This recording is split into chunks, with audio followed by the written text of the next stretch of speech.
So what I basically try to do is to pose two questions. One is, how can processes that foreground art, improvisation, and imagination put us in a position where we can try to learn about learning, if you will, in the face of the unfolding and accelerating poly-crisis. That's one. And the other one is, how can we keep our mental balance, our sanity, our connection to beauty? How can we together build a more convivial culture where the immense challenges that come our way are so overwhelming and can feel so disheartening? What I won't do in this lecture is to present a neat take-home message. I won't either connect the dots. What I instead try to do, hope to do, is to present a go out into the world message. Leave the dots for what they are and to instead look at the in-between space or the many in-between spaces. And in that respect, I like the notion that was coined by Gregory Bates, and I'll speak a lot about him again, of a metalogue. And a metalogue is a kind of special dialogue, a special kind of conversation in which the participants not only discuss the problem, but the very structure of the conversation as a whole is also relevant, runs parallel to the same subject. So the way you talk about something has something to do with the theme that you're talking about. Is also the case in my presentation, the way I present my view in this. This is Gregory Bates with his daughter Nora when she was still a child. And in his books, he has several metalogues of conversations that he has with her and also with her sister, Mary Catherine. I begin with a piece of this film on Sam Lee, who sings with nightingales. I hope the sound is okay.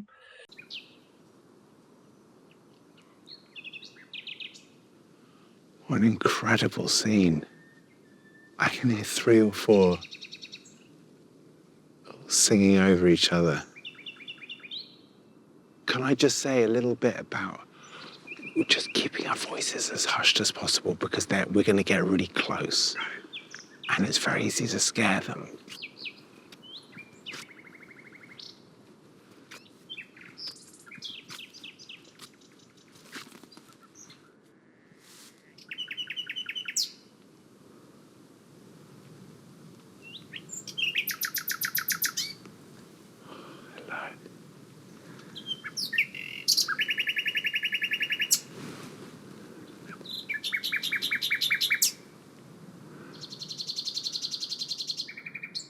In England, we only have 6-7 weeks of this song, such a short period, their mating song.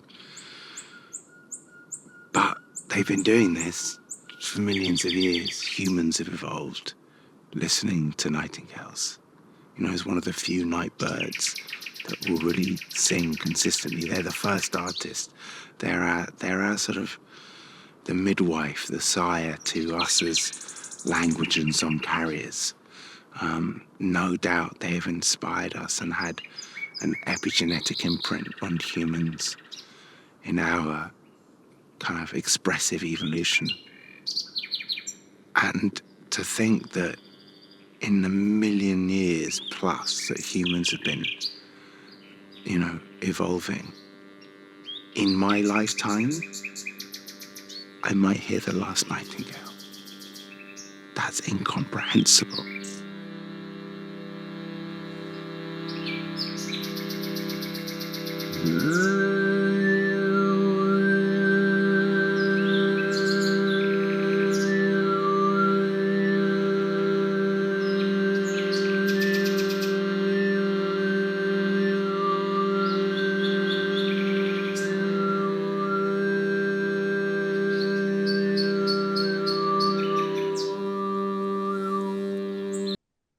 Anyway, if you want to see the whole film, it's on the Emergence website, Emergence magazine website. But I think the incredible point he makes is that one of the points he makes is that the nightingales can maybe be seen as the first artists, and that's maybe part of the way we learned as human beings our language was by attending to the birds, and that so they were already around on the planet before humans were there. And yet he might be in the part of the generation that is the last one to have heard them, at least in the United Kingdom. So it points to me to the immensity of the crisis we're facing, we're in the midst of. So I have a lot of these themes. One of them I want to take up first is the trouble we're in. And I find this cartoon quite graphic. It's the sinking of the Titanic, if you will, and people already in the water. They're first making a film, which they might share on social media before it really goes down. Actually, the bizarre thing about this cartoon, it is closer to reality than we might fear. It is explained in this documentary. It's broadcasted in Sweden, so it has Swedish subtitles. For people to imagine that they can detach themselves from a planet that is crumbling. While at the same time, a central incorporation of the fact of this apocalypse into the spectacle itself is the constant stream of images from the various front lines of climate breakdown. So, for instance, this summer, there was a very viral film clip from the evacuation of the Greek island of Evia, where the hillsides of that island were completely on fire. And you had these people sitting on a ferry being evacuated from the island, and virtually all of them held up their devices to film this island going up in flames. We get those, we're fed with those images of the apocalypse on a constant basis. And yeah, the revolution won't be televised, but the apocalypse certainly will be filmed and is filmed.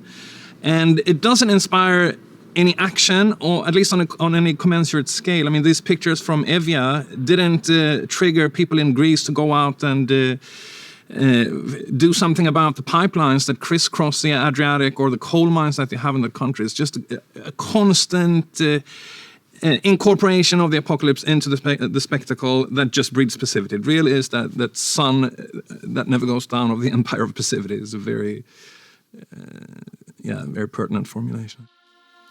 Yeah, so that to me is quite central to the trouble we're in. It seems to be part of the human condition today that much of our attention, for example, with these girls when they are together, that much of the attention is to somewhere else, to the feeds that come through social media or through chats, and that it is harder. It seems to be very present in direct contact, in direct experience, relating to the world and to each other. Rebecca Solnit wrote a piece in The Guardian about what she called the zombie apocalypse, about the population numbed, dazed, present but not present. Had it happened overnight, it would be a science fiction horror movie. And if you would look up from your phone long enough, you might notice it has started already.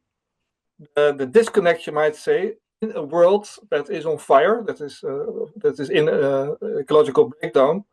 But the relation of this lack of attention, of the difficulty, the challenge of being present in the present moment, in a world that is faced with wicked problems. And the idea of wicked problems is that you maybe want to keep plates up in the air at the same time while they crash one after the other around you. That if you want to solve one wicked problem, it might pop up in another form at another spot. It's very neatly explained by Ray Irwin. Let's see. She said, wicked problems are a type of ill-defined, complex systemic and purportedly unsolvable problems. They are comprised of seemingly unrelated but yet interdependent elements, each of which manifest as problems in their own right, at multiple levels of scale. Ability to solve wicked problems, if we can ever solve them, will call for new ways of thinking about design, our world, and the human presence in it. Another view on the wicked problems is this one, that climate change is a wicked problem of our time. It is a phenomenon that is difficult to combat with prevailing ways of thinking and behaving. To combat wicked problems of sustainability, it is vital to be aware of their interconnectedness, the same point that Terry made.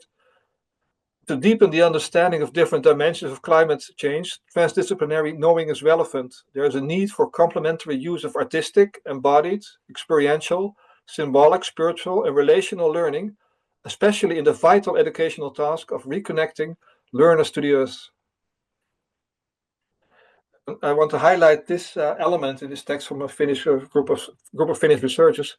There's a need for complementary use of artistic, embodied, experiential, symbolic, spiritual, and relational learning. So all these new forms of learning we need to embrace, and we need to find our way forward through them and with them, and also quickly to be able to maybe have some hope of coping or facing wicked problems. And I think what this basically entails that we are able to make a jump. This jump is that we jump a level in our thinking about the way we relate to the world, the way we try to solve problems. I go back to Gregory Bateson, and one of the things that he did when he was a teacher at Santa Cruz University in California, he would encourage his students to read Alice in Wonderland a whole semester. And he would take up several elements from Lewis Carroll's book from the 19th century as a way to understand the current problems we have. An epic story, I think, that he would often come back to is the story of the bread and butterfly. It's a kind of play of words. That the head of the bread and butterfly is made of a lump of sugar, and it's for it to survive, it needs to drink tea, weak tea with cream in it, and that's a problem, of course, if you have a head of sugar. He explains it to his students this way. We have Alice here. We have a gnat as an insect that Alice meets in the book Through the Looking Glass. This is the bread and butterfly, and the gnat and Alice start to talk about this bread and butterfly. The gnat is still a small voice explaining the insects of Through the Looking Glass land to Alice. But we don't have butterflies, we have bread and butterflies. And the bread and butterfly has wings of very thin slices of bread and butter and a head made of a lump of sugar. Alice says, what does it live on? The gnat says, weak tea with cream in it. Alice saw a difficulty. So she said, what happens if it can't find any? The gnat says, it dies. Alice says, that must happen rather often. The gnat says, it always happens. The double bind in which the bread and butterfly finds himself, namely that if he gets his food, his head dissolves in it. Therefore, his only hope of survival is not to find any food, but then he starves. And this is, you see, a formal double bind of the simplest kind. This notion of a double bind is something that comes back often in Gregory Bateson's work. And it is this impossible situation. You're doomed if you do something, but you're also doomed if you don't do something. And you cannot escape from the situation. You do need to make a choice. Bateson would say that in evolution, this is like a principle that even species meet if they are to survive. So, for example, this orchid, as an example from Donna Haraway, it's the bee orchid. It has this developed in evolution this form to attract bees that would land on the orchid to mate with this form that is part of the orchid flower itself. But the bee itself has already disappeared. It has gone extinct. So the form of the bee is still on the flower, but the bee itself is not there anymore. And now the orchid needs to self-pollinate. And biologists say that in the long run, the species won't survive if it's only can rely on self-pollination.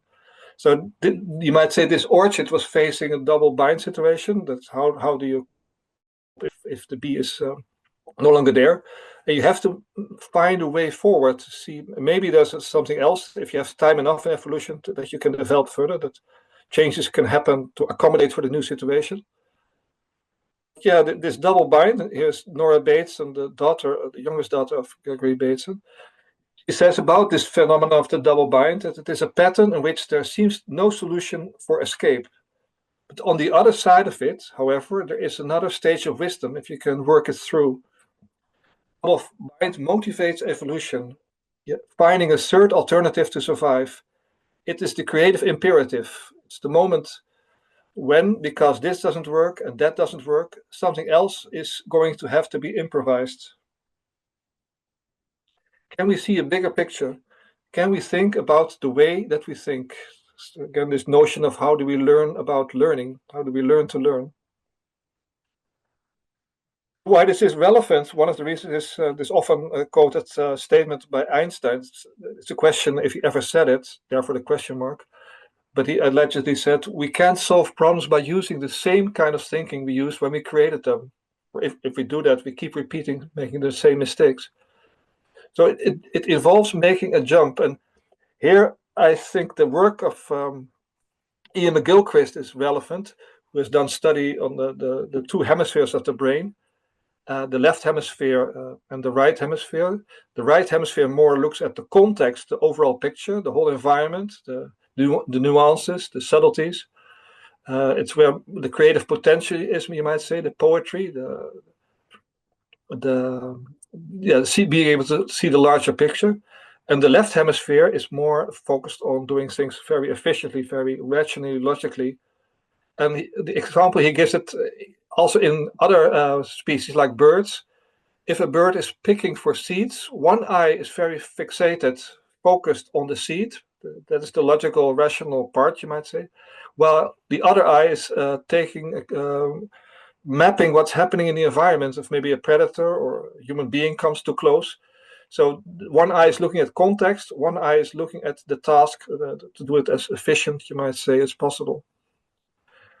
McGilchrist wrote about this in his book, The Master and His Emissary, The Divided Brain and the Making of the Western World.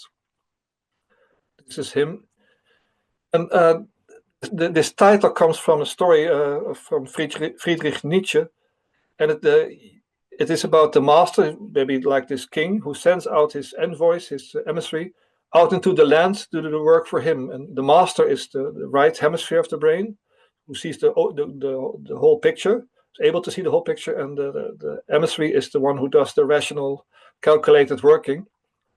Is sent out into the world, and then when the emissary is on his own, he thinks he can perform the task on his own. He doesn't need the master anymore. In fact, he can become master himself, because he overestimates his capacities, that he as emissary, as left side of the brain, can take on also what the right brain is only good at. And this in a nutshell is, I think, what McGilchrist says is the crisis in our world, that the right side of the brain, you might say very quickly, the creative potential is sort of suppressed by our logical, rational, analytical way of thinking, that it claims to be central or the primary, whereas this being able to see the context, to be sensitive to the poetry of life, is maybe really more the master. This brings me to this statement. This is a statement from James Hillman, but also other people have picked it up, like Shelley Sachs and Alan Bolden, that maybe in its core, the ecological crisis is an aesthetic crisis. Then the way to maybe think about is that the root of the word aesthetic in Greek, aistasis, is to be able to perceive the world through the senses. So it's direct experience of the world, unmediated by, for example, screens or intermediary devices. So how you meet the world in a very direct way, going back to the things themselves. So, for example, this girl and the frog on her head, there's nothing in between. It's an aesthetic experience that comes to us, and maybe because we are so lacking in having these direct experiences, these aesthetic experiences, that our sensitivity to the unfolding ecological crisis is maybe also diminished. In that sense, I think it is a key concept is attention, how we attend to the world. The word attention is root, to attend. There's different connotations, like to care for. For example, you care for a patient, you attend to a patient. Being at the church, attending the church, being present.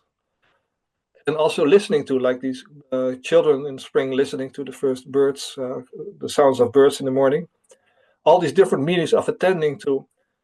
But I think a meaning less well known or less well taken up is from Jan Machelijn, a philosopher of education from Belgium. And he says, attention is lack of intention. It entails the suspension of judgment and implies a kind of waiting. So you suspend your judgment.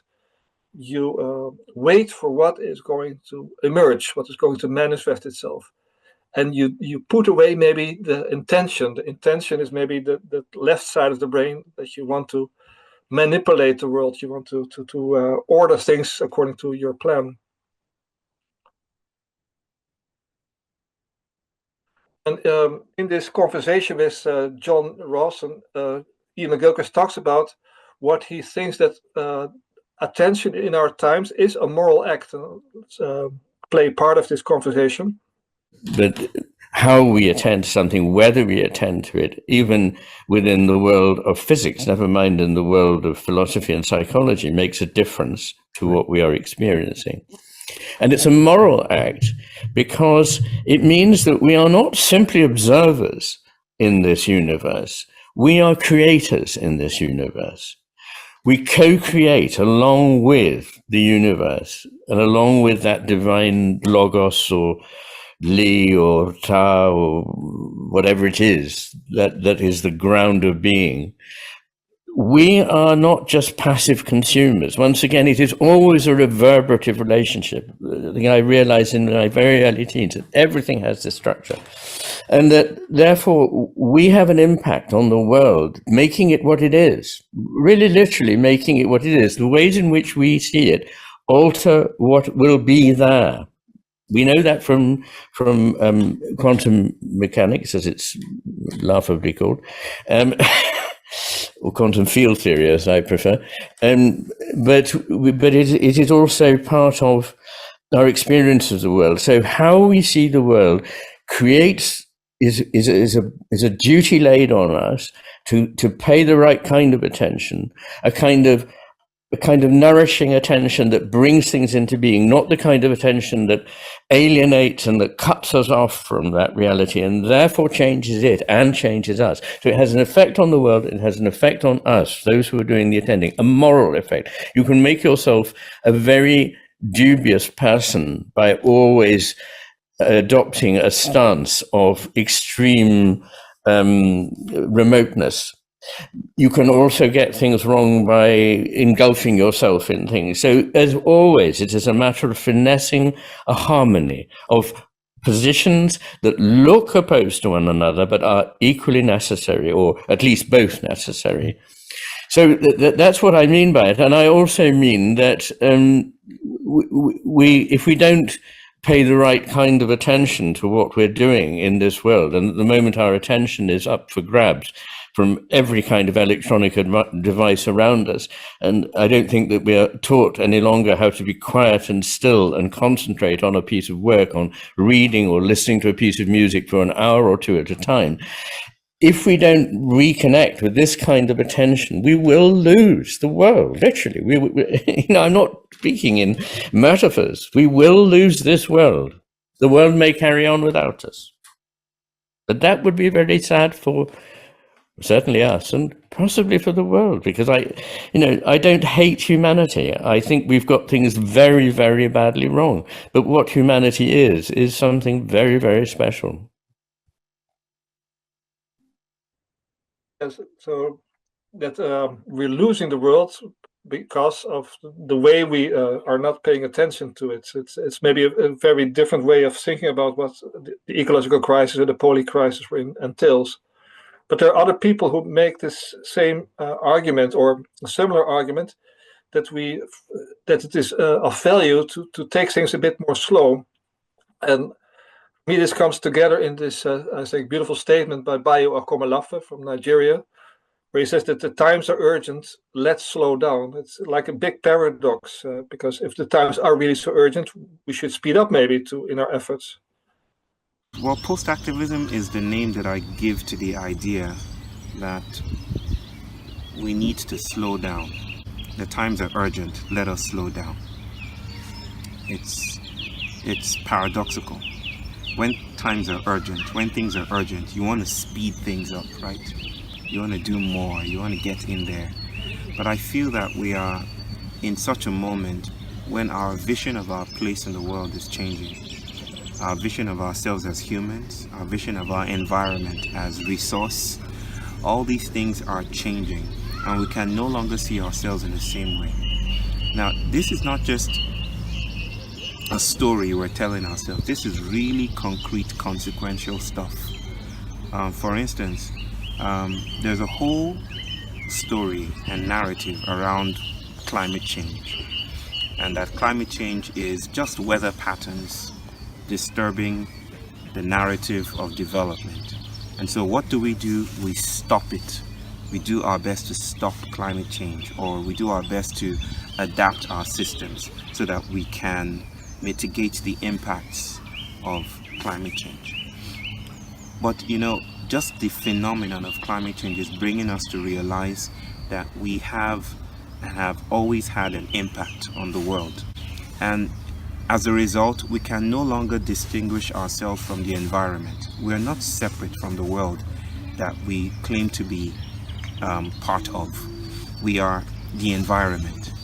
We are part of the world. And so there's an upsurge of wisdom coming from multiple disciplines, from biology to sociology to psychology to quantum physics, that is telling us a different story. What they're telling us is that we are relational beings. We are essentially non-essential. We are relationships.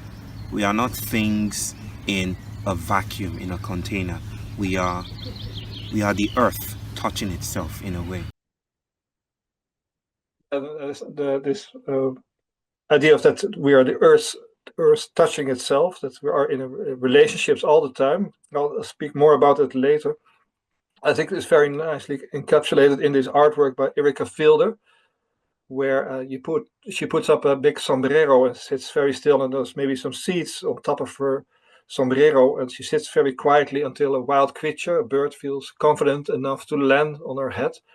And because your head is so sensitive, you feel all the minute movements of the birds on your head.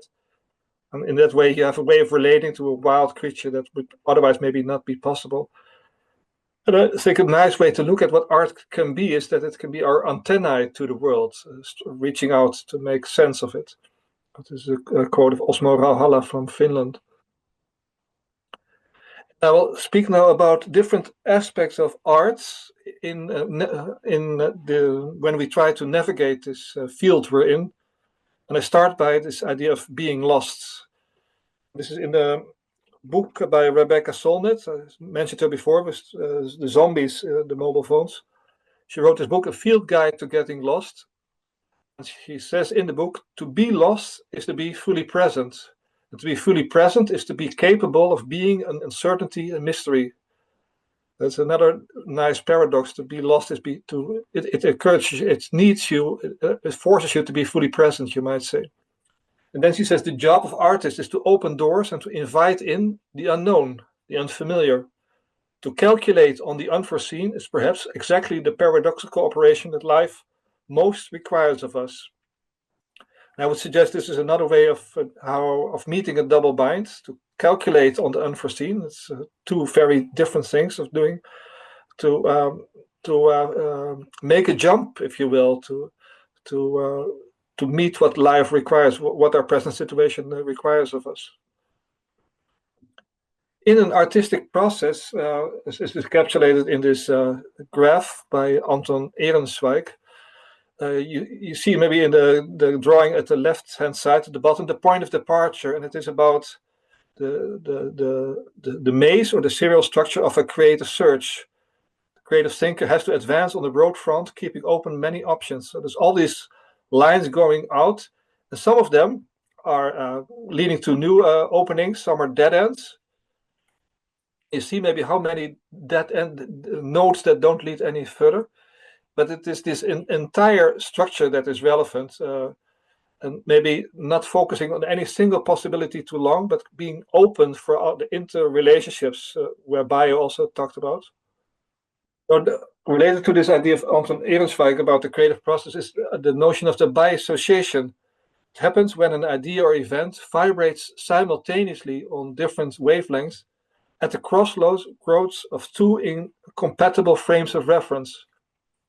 So you have the frame of reference M1 and M2, two completely different fields of thinking, of maybe of two different structures, but where these two meet, these crossroads of this incompatibility, there is a spark. It's not an association, but a bi-association. It goes in two directions. Again, this maybe some kind of image for the jump that is happening.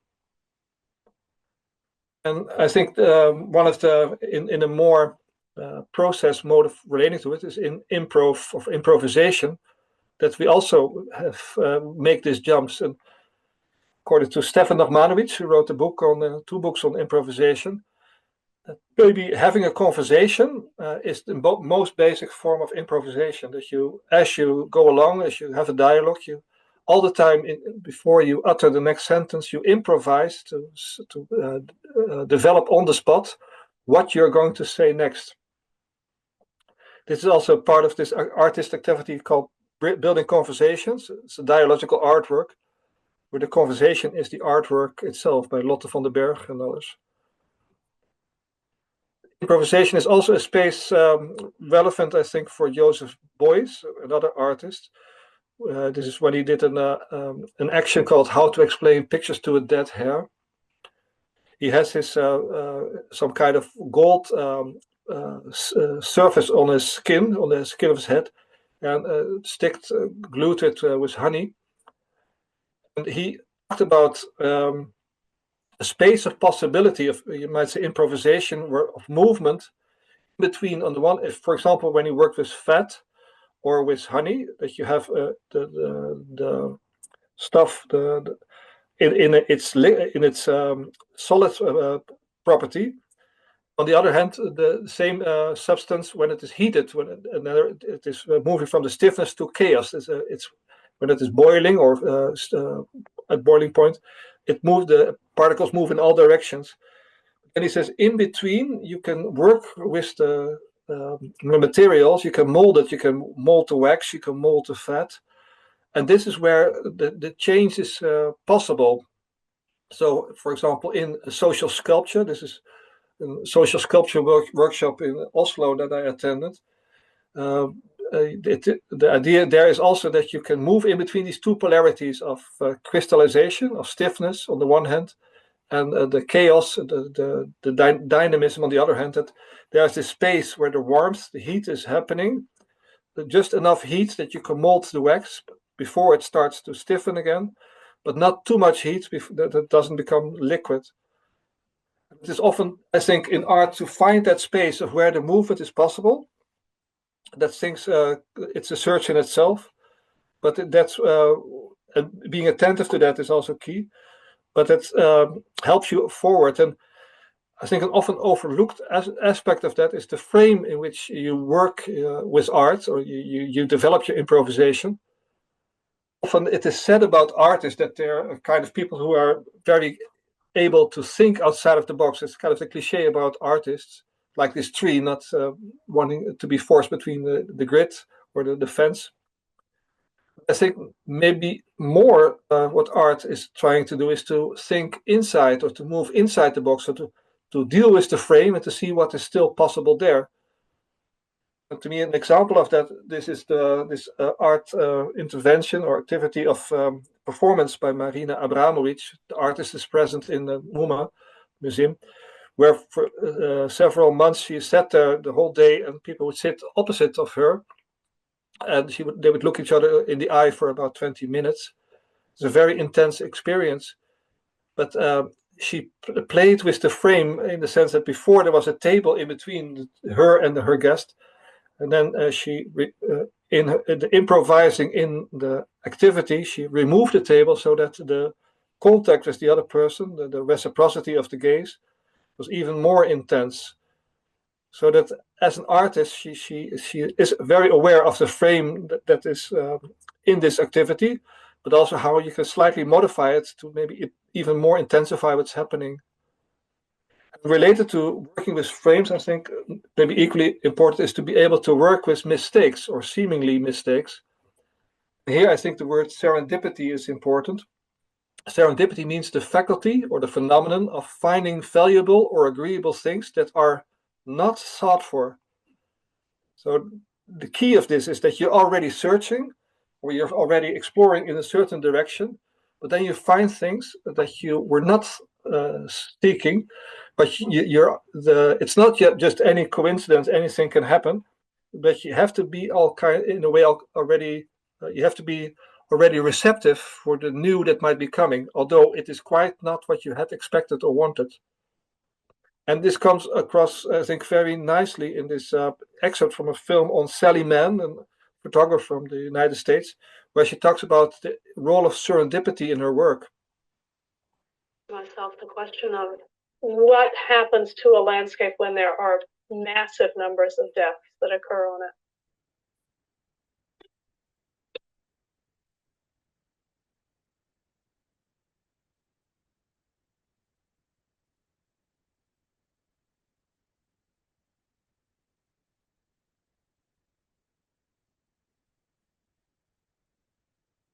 The earth doesn't care where a death occurs. Its job is to efface and renew itself. It's the artist who, by coming in and writing about it or painting it or taking a photograph of it, makes that earth powerful and creates death's memory. Because the land isn't going to remember by itself, but the artist will.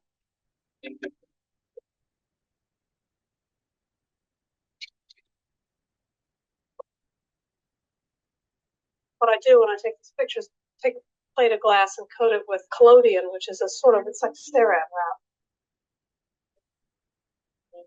Interestingly enough, collodion is a chemical that was used in the Civil War to hold wounds together.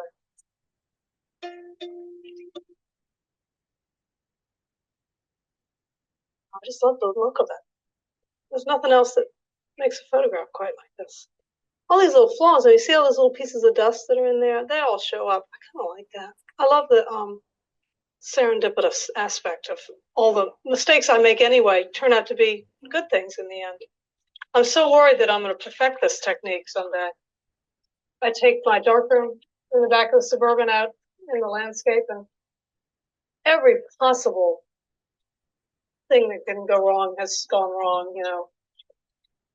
The darkroom collapsing like a stack of cards on top of all my chemicals, and yet the negative comes out with some wonderful idiosyncrasy. Semi-tractor trailer trucks go by while I'm coating the plate, and this whole wave of debris will land on the plate, and it'll turn out to be a great image.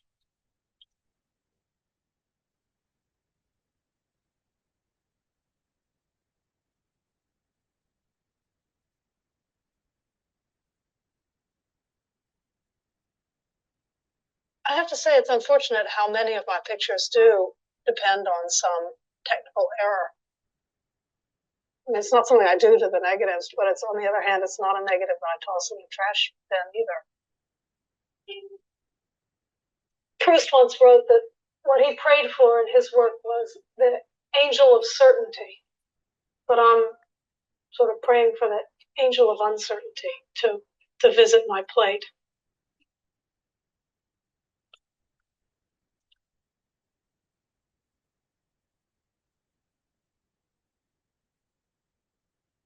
Sally Mann, I think, puts it very nicely that she's praying for the angel of uncertainty to visit her plate.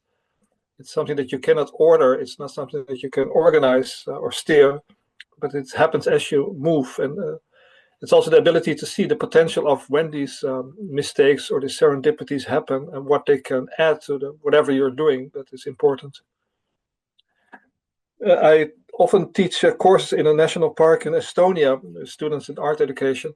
Now we have these walks where one person tells to the other person about a walk that has been important in their lives before, and they later share each other's story. And what is a beautiful moment is when the person listening to the other person's story about a walk that has been very meaningful to the person concerned and relates about it in her or his terms. Then there are these misunderstandings that things are missed, or maybe some aspects are amplified, which are maybe not that important for the person who told the story. But these creative misunderstandings, as I call them, actually are openings to relate to the story differently, both as a listener and as a storyteller. And one way maybe of appreciating this also is to see it as angels. And this is an idea I got from Sean McNiff, an art therapist, wrote this book Art Heals, which he tells about imaginal dialogues with the artwork when he has people that visit him as a therapist. And it is the idea that of the angel talking back, that if somebody maybe who's never made art before, not much art before, makes a painting, then there can be elements in it that in the painting that are open for conversation, that like messengers from the painting, from the artwork, that convey some kind of meaning that comes through the art. Same idea is this idea of emergent properties is also in the work of Gerhard Richter. And he says, when working on a picture, I feel that something is going to come, which I do not know, which I have been unable to plan, which is better and wiser than I am. Maybe again, you see here the shift from the left hemisphere of the brain to the right hemisphere, so to move away from the planning itself, from the intention. And Kandinsky also said in a similar vein, in a mysterious way, the true work of art arises from out of the artist. Once released from him or her, it assumes its own independent life, takes on its personality, and becomes a self-sufficient, spiritually breathing subject. So this idea that there is some agency in the artwork that is larger than you as creator. And dancer Isadora Duncan said, if I could tell you what it meant, my dance, then it would be no point in dancing it. So there's some kind of intrinsic value, some meaning that is in the art, through the art itself, that is lost if you talk too much about it, or you explain it through words that maybe tuck it down or tuck it away from what its intention is, which could only come across through the art itself. An important aspect of working with art, I think, is the ability to fail, the notion of failing. It's a bit like making mistakes. I think we all have heard this term. It's often quoted by Samuel Beckett: try again, fail better. But actually, in the context of where he wrote this, it's more like poetry. Read a bit of it. Say a body, where none. No mind, where none. That at least, a place where none. To be in, move in, out of, back into, no out, no back, only in, stay in, on in, still. All of the old, nothing else ever tried, ever failed, no matter. Try again, fail better. First the body, no. First the place, no. First both, no either. Now the other. Sick of the either, try the other. Sick of it, back sick of the either. So on, somehow on. Till sick of both, throw up and go, where neither. Till sick of there, throw up and back. The body again, where none. The place again, where none. Try again, fail again, better again, or better worse, fail worse again. This idea of failing is, I think, much more complex, even to the point of nausea, of suffocation, or almost having the urge to vomit. That it's too simple to say the fail is just you fall and you stand up again, but the crisis you're in when you fail or when you get stuck is can be quite profound, but also meaningful. Last example of that is from Zen and the Art of Motorcycle Maintenance by Robert Pirsig. This is from an interview with him when he had just published the book in '75, I think it was. At one point in the book, anyway, you introduced the idea of being stuck, of stuckness. Oh. Your word, I think. Yeah, that's right. You want to talk about that in relationship to the journey and the self-exploration and how people usually react to being stuck and how you react to it? Well, I'd said in there that, and that is probably a major contribution to motorcycle maintenance of this book, that when you get stuck on fixing motorcycles, that's not a bad moment. That's actually a pretty good moment. And the times I've been stuck, I've been able to catch myself at being stuck, and instead of getting mad, just gone off and had a cup of coffee. And I notice whenever I'm stuck like that if I look at the clouds are much more beautiful.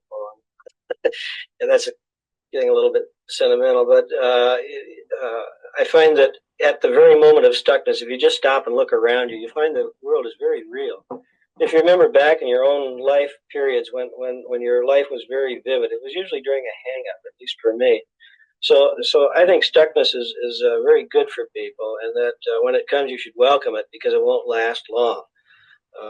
You always are. I think people in Western culture are trained to believe that if they get stuck, that may be the end of the world. But life doesn't stop; it just goes on, even when you're stuck. That feeling of being stuck in your personal life, in your job, in any inconvenience that sets your schedule off, is so overpowering to us that it sets us into fear, actual panic. Don't we get in the way of our own growth in the middle of that stuckness by not taking it and just living it? The stuckness is kind of what you call non-doing. And our whole society is set up for doing. We always ask a person when we want to know about them, well, what do you do? You know, well, actually, in Zen, the correct answer is I don't do anything except sit. You know, and you just sit around, don't do anything. Yes, exactly. You know, and I say, well, something wrong with that. I mean, what do you really do? You know, and the reason this question is asked again and again and again is because people are predisposed to think that unless you are doing something, something's wrong. In a later book, he visits this again. This was written 15 years later, I believe. Lila? Robert Pirsig has been working on this book for 15 years, sitting in a room, waiting for the words to come. It's been suggested that he revels in writer's block. Now, the idea of reveling in blocks is not exactly right. I get blocks whether I revel in it or not. But my feeling is that when these blocks come, one shouldn't say, my God, I'm not writing. I'm blocked. I think when one is blocked, one in fact is writing, that the blockage is a part of the writing, that if a person writes without any blockage, it means he's writing off the top of his head. But the blockedness is in effect a state of being blocked, or in writer's block or artist block, or being stuck, is in effect that you are writing. You are making art in the moment that you're stuck, but it's turning around, putting your attention there rather than trying to run away from it. It is, I think, important here. Now, after all these elements, these perspectives, these lenses on what artistic practice might entail, I want to move to how this operates in the world we live in and take up the notion of us as humans being entangled with a larger network, a larger context of where we find ourselves. Entanglement. So I start with this book by Andrea Wolff, Magnificent Rebels, and it is about the first romantics and the invention of the self. And it tells about how these romantics at the end of the 18th century, the beginning of the 19th century, try to develop a new way of relating to what nature, as it was called then, was. And one important figure there is Friedrich Schelling, who contemplated our relation to nature. And he said that he viewed art and science as complementary modes of, let's read it. There's something in front of the screen. An additional lens for understanding phenomena by illuminating that which science of its own could not. Uniting the unconscious and the conscious, art, to Schelling, was a way of knowing, a way of moving to the ideal realm. For him, the creative act was the highest of human achievements. So his idea was that, in a way, that nature, by attending to nature, it's as humans that we have this ability, that it's the way that the world speaks to us, that the nature needs humans, or is through humans, is understanding itself. And this sort of deeper idea of this reciprocity with nature is later, I think, developed by others. I'll come back to that, like, for example, Bateson. But it is a move away from what you might call the idea of merely, that the world is merely the phenomena, merely the things that we find. So a rainbow is maybe just a rainbow. It can be explained by its physical properties, the fracturing of the light. And it was John Keats who said that when Newton explained the rainbow in this way, in its logical, scientific way, he was killing his poetry, and therefore this has been a subject for much contemplation later. But do we indeed lose the poetry of the rainbow if we understand what it really is? But it was trying to move away, I would say, of this idea that it is merely a rainbow and nothing else, that it can be explained only in its scientific or physical properties. Here is Gregory again, with Nora Bateson, and he said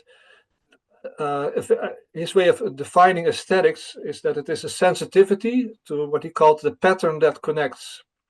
So the idea of aesthetics, of relating to the world, maybe also the notion of beauty, has much to do with how sensitive we are to a larger pattern, this way of relating to nature or to the non-human world. In one of his poems, Wordsworth had this character, Peter Bligh, which he depicts in a mocking way. And then he says about Peter Bligh, Wordsworth, a primrose by the river's brim, a yellow primrose was to him, and it was nothing more. It's that it is, the primrose is, you might say, merely a primrose and nothing else. And of course, for Wordsworth, it was much richer than this. And then Bateson, commenting on this poem, suggests that an alternative approach would be to meet the primrose with recognition and empathy, and by primarily asking the aesthetic question, how are you related to this creature? What pattern connects you to it? So the same idea that of Schelling and others, that our relationship with nature is vital, that this connection is as a way of understanding this relational aspect.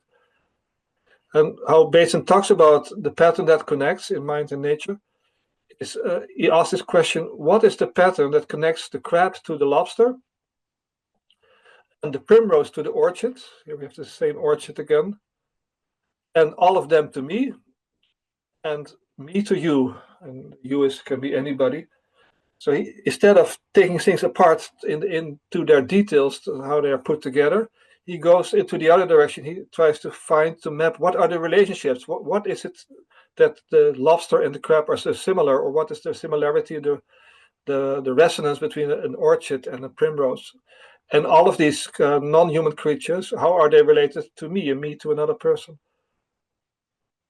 This would sometimes in an art activity that he would do with students, or you might say it's also a scientific activity. He would bring a crab and put it on the table in front of the students and ask them to come up with ideas about how you could tell that this was expressive of life, that this crab, if you would come from another planet and you would find the crab, how would you know that this was a life form or had been a life form? And one student said, well, maybe it is because it has the symmetry, that the left hand side of the crab is similar to the right hand side, just as it is with our own faces, for example. And then Bates would say, well, it's a very good start, but we have to search further. And then another student said, and that was bingo, he said, yeah, the left hand side and the right hand side of the crab are similar, but one arm of the crab is a little larger than the other one. And that was important because in the similarity, there was also the difference. And the whole approach of discovering this, that there is similarity in nature of the left and the right hand side, but also difference, the changes in the parts as they grow, was explored in an open process, you might say, of questioning. I think Bateson, through that, anticipated the move to what is now more and more called the modern human or the non-human world. The term was first coined by David Abram in his book The Spell of the Sensuous in 1996, 1996. The idea of the modern human world is that there is a world larger than us as a human community. So this is, you might say, the human community, and then the modern human world is human community plus all the other creatures and processes and relationships that are there, which is more encompassing. But the important thing is that it is not excluding the humans, but it's humans, but it is more encompassing, more more widened, more inclusive. And this more than human community is also present under the soil in the earth. even to the extent that more than human world is inside of our bodies, that in the human microbiome, there are, for example, in our mouths or in our intestines, there are trillions of microorganisms outnumbering human cells by 10 to 1. So there's much non-human life in us also, as is around us. Some people, David Abram would argue, that are able, because they're maybe not so comfortable or at their place among other humans, who might move to the periphery of the human world, and in the space between the human and non-human world, they are the ones who can make relationships. They can communicate maybe with other species. And he would argue that often in indigenous cultures, these persons would be the shamans, like, for example, with the Sami, the people better equipped maybe than others to communicate with other life forms because of their sensitivity was more in that direction and less maybe with other human beings around them. Maybe it is also good to soon have a break, but see Yeah. when. Yeah, okay, thank you. This idea of David Abram was further picked up by, especially I think, was in ecofeminist thinking. For example, in the book, these are just some of the latest publications by Robert Wall Kimmerer, Braiding Sweetgrass. Many people know by now about indigenous wisdom and the teaching of plants. The book of Deborah Bird Rose, Shimmer, Flying Fox Exuberance in Worlds of Peril. And Anna Tsing, the mushroom at the end of the world. So that you might say that this idea of a more than human world and the importance of the reciprocity are being entangled with it is much more present now than it was maybe 10 or 20 years ago. And I think important here can be how do we move inside of the things that comprise this more than human world? How do we learn? How do we relate to it?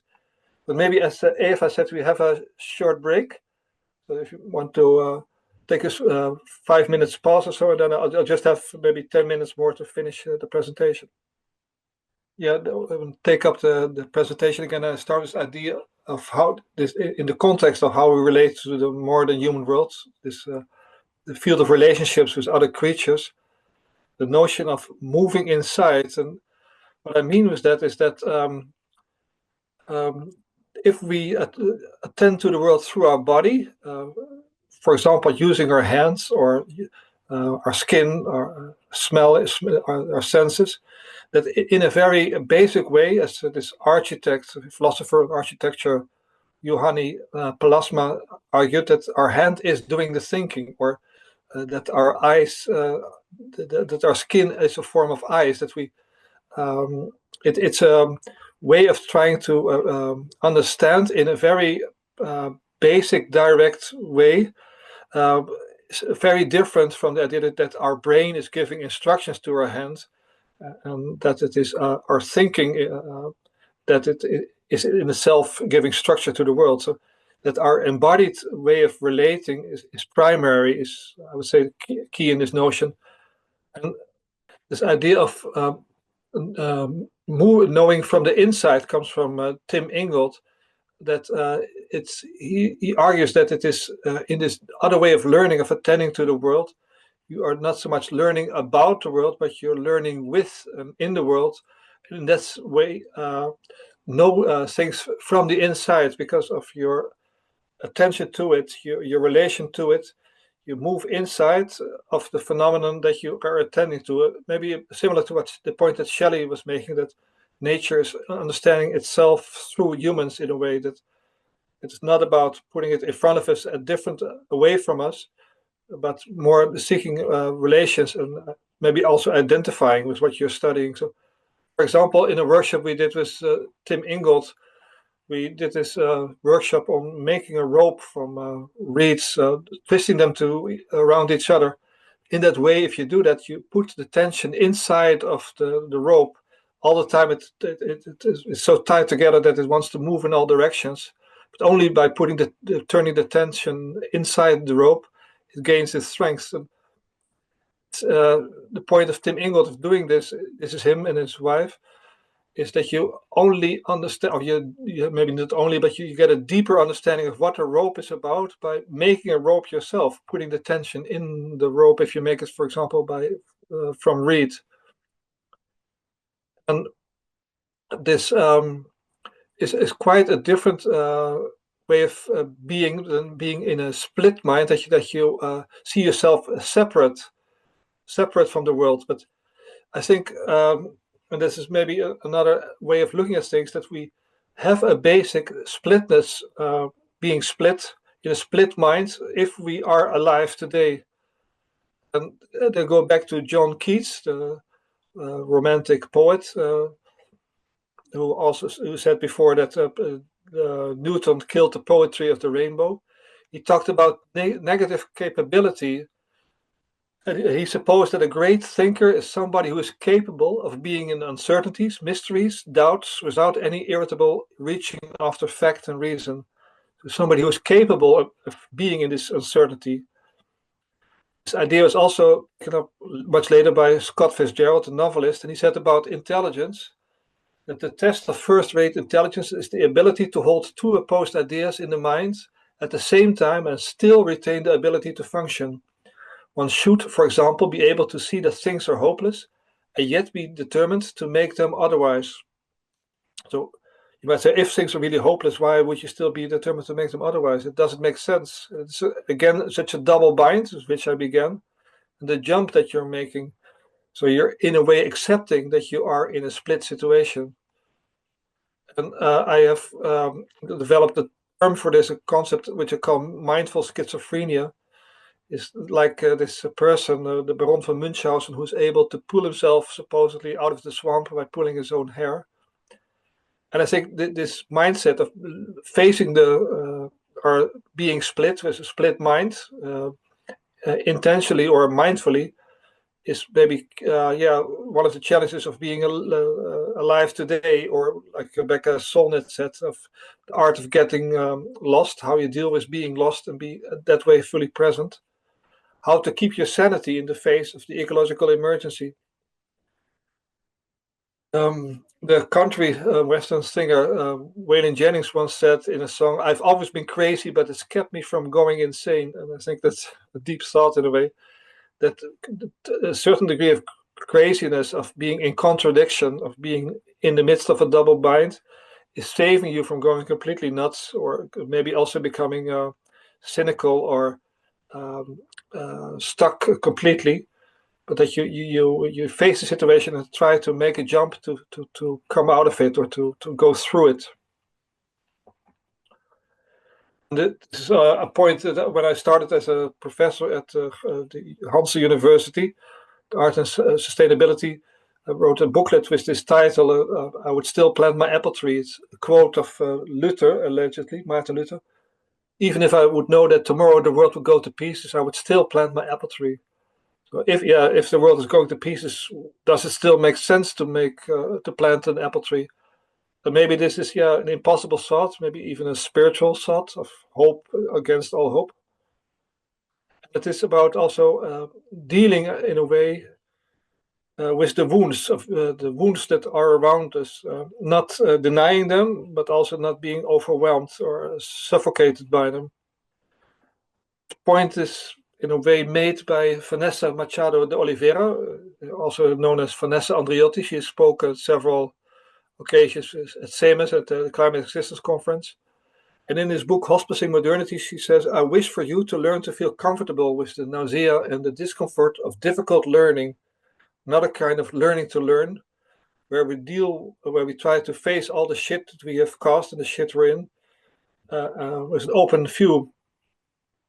And a term that she often used for this is the composting, that only through the composting of the difficulties, of the problems, the shadow of our life situation, we can maybe turn it into something else. Aldo Leopold said once that one of the penalties of an ecological education is that one lives alone in a world of wounds. Much of the damage inflicted on the land is quite invisible to laymen. An ecologist must either harden his shell and make believe that the consequences of science are none of his business, or he must be the doctor who sees the mark of death in a community, that believes itself well and does not want to be told otherwise. So if you are conscious of this, of how the situation is in the world, like this albatross killed by the plastics it ate, you might be in the situation of that you are the one identifying the problems as they are, and maybe thereby disturbing the party for others. Mexican artist and performance artist and writer Guillermo Gomez Peña said that an important task for artists is to keep the wound open, to make it hurt a bit, not to heal it. Do what Hanze said, similar vein. Art can give us just enough beauty to stay with the darkness rather than flee or shut down.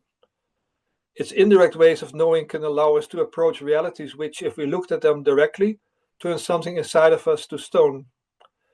So that to face the darkness, the shadow, maybe art can be of help there, and maybe it makes sense to not immediately heal the wound, but to face the wound as it is.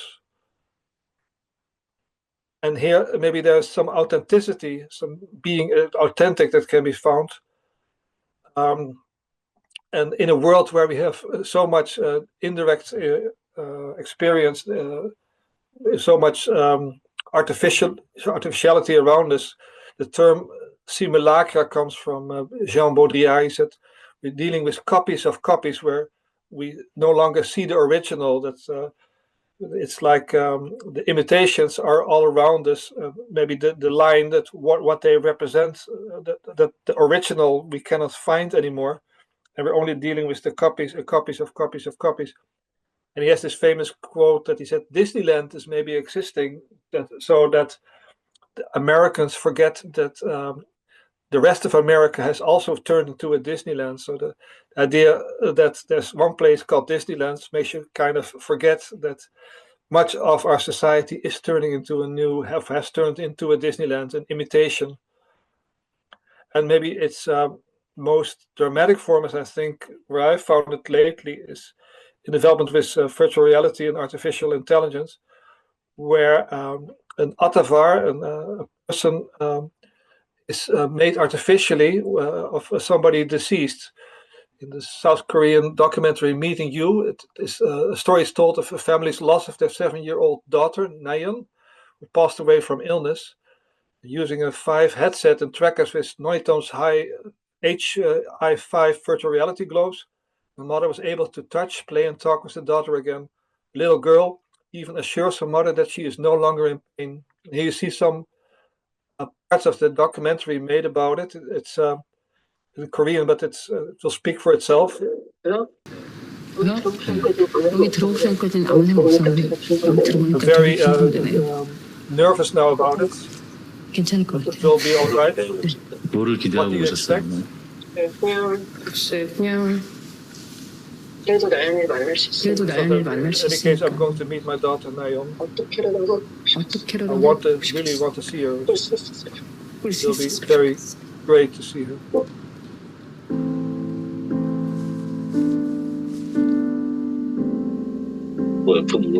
이거 F 누르면 뭘로 가 그러면? 엉덩이 없는 상태. 엉덩이 없는 상태. 그러면 여기가 이제. 말씀하실게요. 네.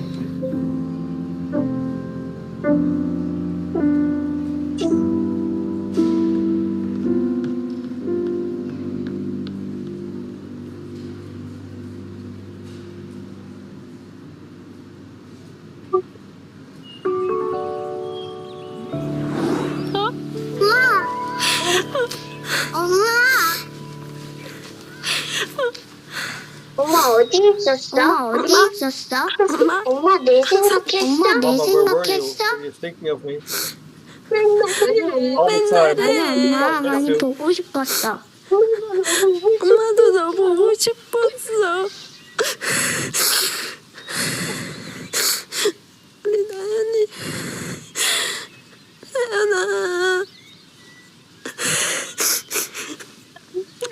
나연이 잘 있었어? 엄마 나연이 보고 싶었어.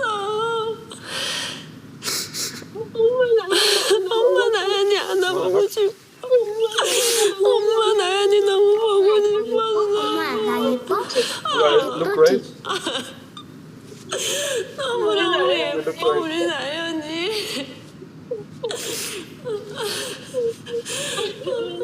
I'll stop it here. There's more to it, but I think it's so bizarre or so overwhelming to see this, because the artificial rendering, the version of the deceased daughter, is also trained to meet the mother, and the move of this company is that to make more recordings of people who are still alive. The more raw material you have on the person, the better the avatar, the imitation can be, so that in your mourning process you have ability to have an imitational conversation with the deceased person. I think this idea of the simulacrum, the copy of the copy, is here taken to its utmost extreme. And maybe the counter move that I want to end there is the move of conviviality. This is a term by Ivan Illich, the philosopher. That convivere means from Latin to live together, but its meaning is to feast, to have a celebration, you might say, of life, of the being together. And the celebration of life can be, I think, for example, through art in relation or together with the non-human world, the more than human world. As in this case, for example, making a painting together with a tree that is moving in the wind, in a storm, which we did in Estonia. That you have a dialogue in another way, so that the tree is the co-author of your work. Or in this workshop where we work with the metamorphosis of organic forms, how natural forms change in time, get new shapes, how they grow, blossom, but also wither and decay. It's a collective artwork, and afterwards we talk about all the meanings that comes forth. Here we are in the Arboretum in Wageningen. But I think through these practices of working together with art as a way of relating to the world, of attending to the world, we can maybe build a more convivial environment, a more convivial future in a way countering this move towards more artificiality, more screens in between us and the world, and moving more towards the direct experience of this world.